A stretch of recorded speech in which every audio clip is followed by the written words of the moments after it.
Bonjour Sir Isaac Newton. C'est un honneur de discuter avec vos data. Beaucoup vous considèrent comme l'un des plus grands scientifiques de tous les temps. Pourriez-vous nous raconter votre jeunesse, et de ce qui vous a amené à vous intéresser à la science? Bonjour, et merci pour votre aimable introduction. Ma jeunesse n'a pas été particulièrement remarquable.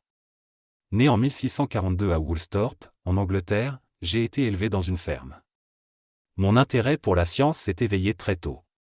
Je me souviens avoir été fasciné par les phénomènes naturels, les mécanismes des choses, et un désir ardent de comprendre comment le monde fonctionne.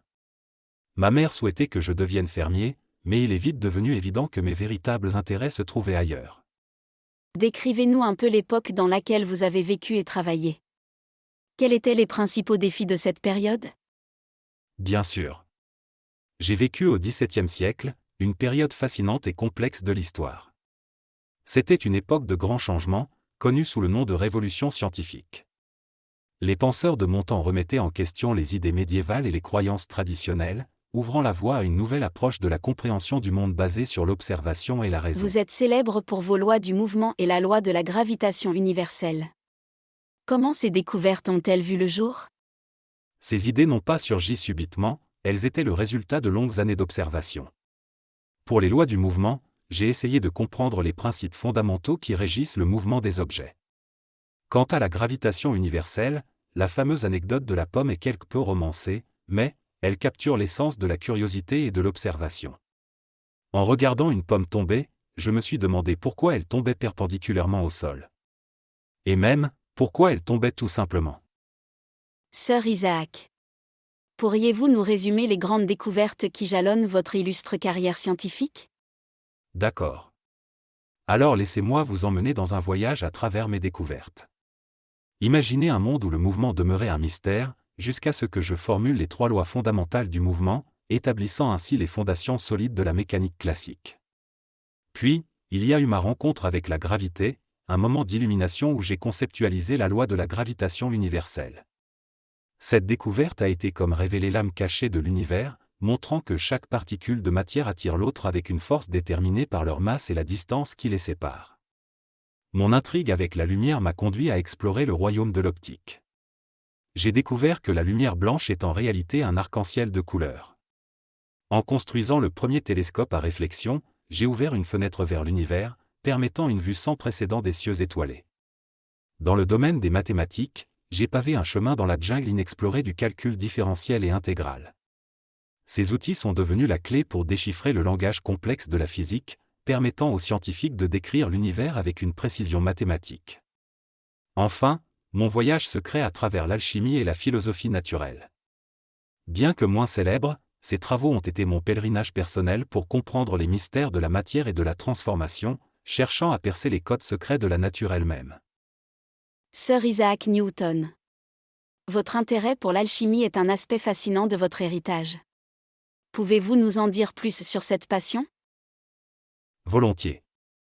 L'alchimie, pour moi, était bien plus qu'une simple manipulation de substances. Elle représentait une quête de la compréhension ultime de l'univers. Prenons l'exemple de la pierre philosophale, un concept central en alchimie. Elle symbolisait non seulement la transmutation des métaux vils en or mais aussi la recherche de la sagesse ultime. J'ai mené d'innombrables expériences. Par exemple, j'ai étudié les propriétés des métaux et travaillé avec des substances comme le mercure, pour y découvrir des secrets cachés. J'étais particulièrement fasciné par la manière dont les substances changeaient de forme et de composition. Pensez-vous que l'alchimie ait influencé vos célèbres découvertes en physique et en mathématiques? Oui. L'observation minutieuse et la patience requises en alchimie m'ont aidé à développer une approche méthodique dans mes autres travaux.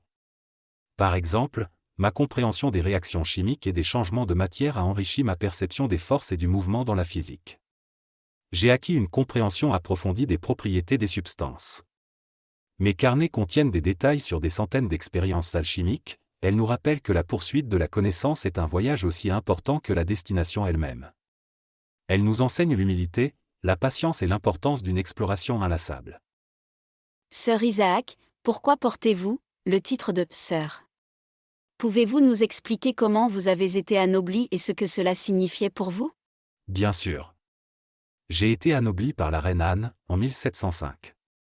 À cette époque, je m'étais déjà fait un nom dans les domaines de la science et des mathématiques grâce à mes travaux sur la gravitation, le mouvement et le calcul. Mais ma nomination comme directeur de la Monnaie Royale a également joué un rôle crucial dans l'obtention de ce titre. À la Monnaie, j'ai travaillé avec diligence pour améliorer la qualité de la monnaie britannique et lutter contre la contrefaçon, une tâche importante pour l'économie et la sécurité du royaume. Être anobli était un grand honneur bien sûr. Cela a reconnu non seulement mes contributions scientifiques mais aussi mon service à l'État. Cela m'a également donné une certaine position sociale et un respect supplémentaire, bien que je dois dire que ma véritable passion a toujours été pour la découverte et l'exploration du monde naturel. Plutôt que pour les honneurs ou les titres. Sir Isaac Newton, compte tenu de votre rôle de directeur de la Monnaie Royale, comment percevez-vous le lien entre la monnaie et la technologie dans le contexte moderne? C'est un domaine intrigant. En tant que directeur de la Monnaie Royale, ma préoccupation principale était l'intégrité et la stabilité de la monnaie. Aujourd'hui, la cryptographie semble jouer un rôle similaire, mais dans un domaine numérique. La cryptographie, dans son essence, est l'art de coder et de décoder des informations, assurant ainsi la sécurité et la confidentialité.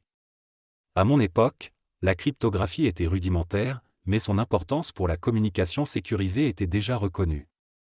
C'est un sujet que j'aimerais bien continuer à explorer. Nous aussi. Sir Isaac.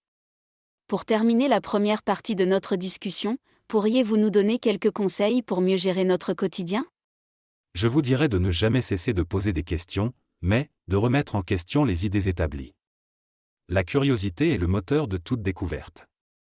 Et aussi, de comprendre que la science est un effort cumulatif. Nous nous tenons sur les épaules de géants. Nos découvertes d'aujourd'hui sont bâties sur les connaissances de ceux qui nous ont précédés. La science est un voyage sans fin. Chaque découverte en entraîne une autre, et chaque réponse soulève de nouvelles questions. C'est un chemin pavé d'émerveillement et de découverte. Les générations futures doivent aborder la science avec un esprit ouvert et prêt à explorer les inconnus, armés de patience et de persévérance. Merci beaucoup, Sir Isaac Newton. Les perspectives sont fascinantes et inspirantes. Votre héritage continue d'influencer et de façonner le monde.